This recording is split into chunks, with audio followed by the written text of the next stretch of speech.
You've heard the story. In 1637, the Dutch went insane and started buying tulip bulbs for the price of houses. A single flower bulb supposedly cost as much as a mansion in Amsterdam. People mortgaged their homes to buy flowers, then the bubble burst, the market collapsed, and the Dutch economy was destroyed. It's the cautionary tale every economics professor uses to warn about irrational speculation. It's mentioned in every book about financial bubbles. It's the reason your skeptical uncle brings up tulips every time cryptocurrency is mentioned.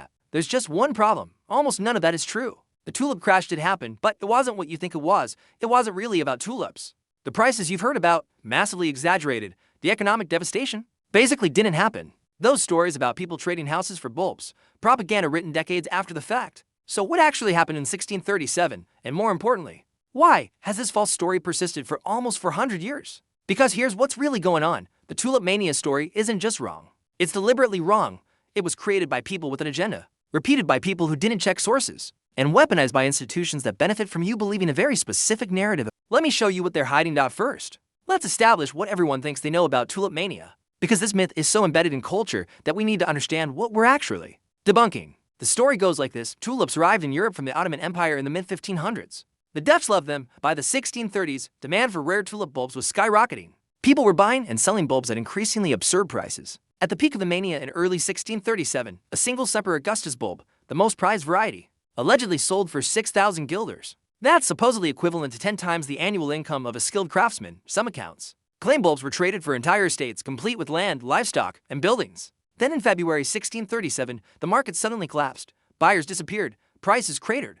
People who had mortgaged everything to speculate on tulips were financially ruined. The Dutch economy entered a depression. It's the perfect morality tale. Greed, delusion, and inevitable collapse. It teaches us that markets can become detached from reality, and that speculation always ends in disaster.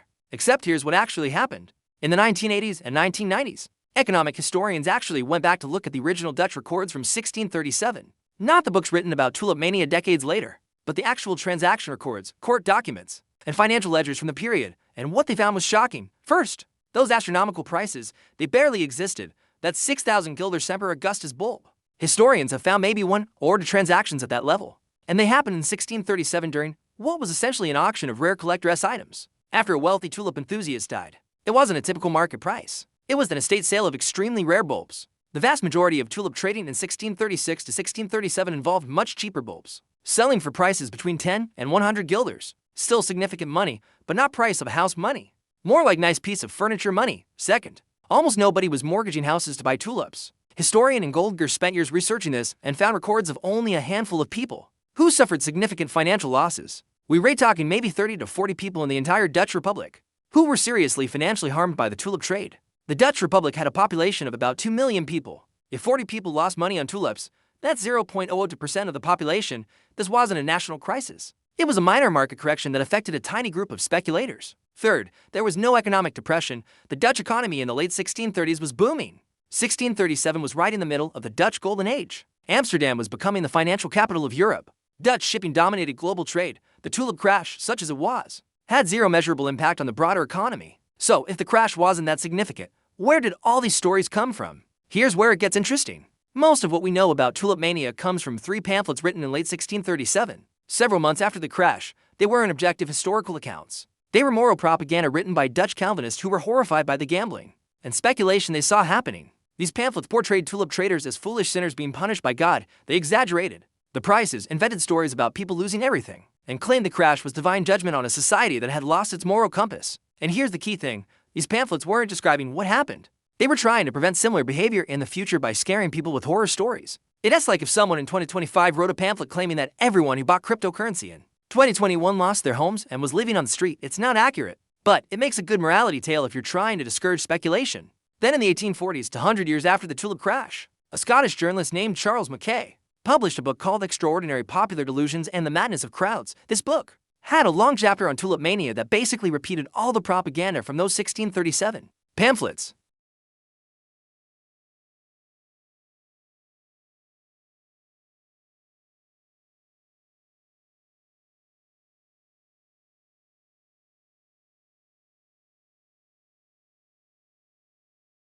He just copied the most sensational stories he could find and presented them as truth, and his book became wildly popular. It's still in print today. It's cited constantly. Every financial journalist writing about bubbles references Mackay. Every economics professor teaching about market psychology uses his version of Tulip Mania. as an example. But it's based on 17th century propaganda and 19th century sensationalism, not actual history. So why does this matter? Why should we care that the tulip story is wrong?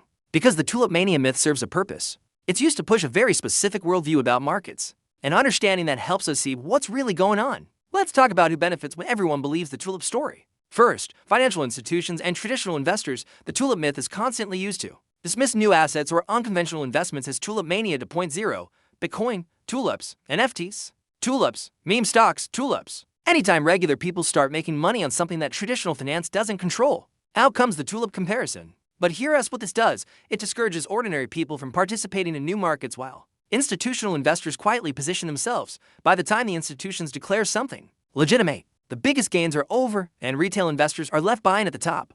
The tulip story teaches people to be afraid of new asset classes, and fear keeps you on the sidelines, while connected insiders accumulate. Second, it reinforces the narrative that markets need expert oversight. If regular people are so irrational that they'll buy tulips for the price of houses, clearly they need professional fund managers and financial advisors to protect them from themselves. This justifies the existence of an entire industry built on the idea that you can't be trusted with your own money, that you need experts, that markets are too dangerous for amateurs. But what if regular Dutch people in 1637 weren't actually irrational? What if they were making reasonable bets based on the information available at the time? Because hear us, what was actually happening in the Dutch Republic in the 1630s? They'd just invented futures contracts. The tulip trade in 1636 to 1637 wasn't people buying and selling physical bulbs for insane prices.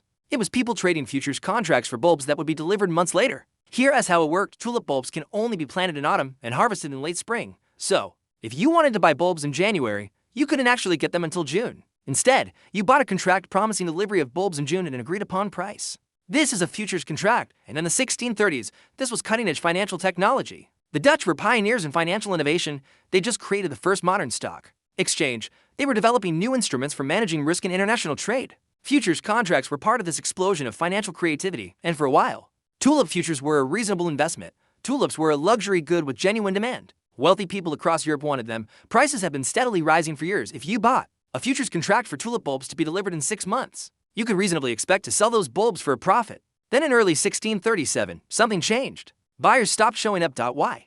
This is where it gets speculative, but historians think the plague had something to do with it. There was a serious outbreak of bubonic plague in Dutch cities in late 1636 and early 1637. Lots of wealthy buyers, the people who actually wanted tulips for their gardens, were either dead or dealing with more pressing concerns than flowers. Suddenly, the futures contracts that traders were holding looked a lot riskier. If the buyers weren't there, who were you going to sell the bulbs to? So traders tried to exit their positions. Prices started falling. More traders panicked and tried to sell. Classic market dynamics. But here's the thing, this wasn't a catastrophic crash. It was a market correction in a newly created futures market. The traders who lost money were speculators who'd been betting on continued price increases. They lost money the same way traders lose money in any market when trends reverse. It's not evidence of mass delusion. It's evidence of how futures markets work. And the Dutch learned from it. They adjusted their regulations. They kept developing financial instruments. And they went on to create the most sophisticated financial system in 17th century Europe. The tulip episode wasn't a disaster that proved Dutch people were irrational. It was a learning experience in a new market that helped them build better financial institutions. So why have we been taught a false version of this story for almost 100 years?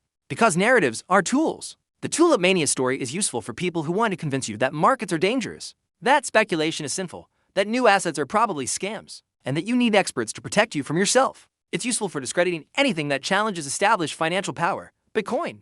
That's just digital tulips. Retail investors coordinating on Reddit. Tulip Mania. Young people investing in meme stocks. Same irrational delusion that destroyed the Dutch economy in 1637, except it didn't destroy the Dutch economy.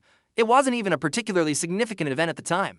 It became significant later because people found it useful to portray it as a disaster. And this is the pattern we need to recognize. Whenever a historical event is constantly referenced to justify a modern political or economic position, you should be suspicious. Real history is messy and complicated.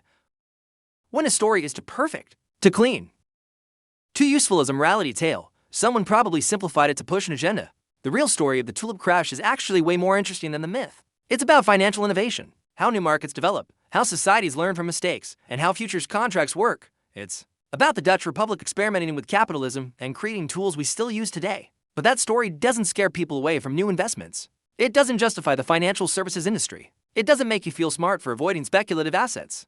So we got the fake story instead.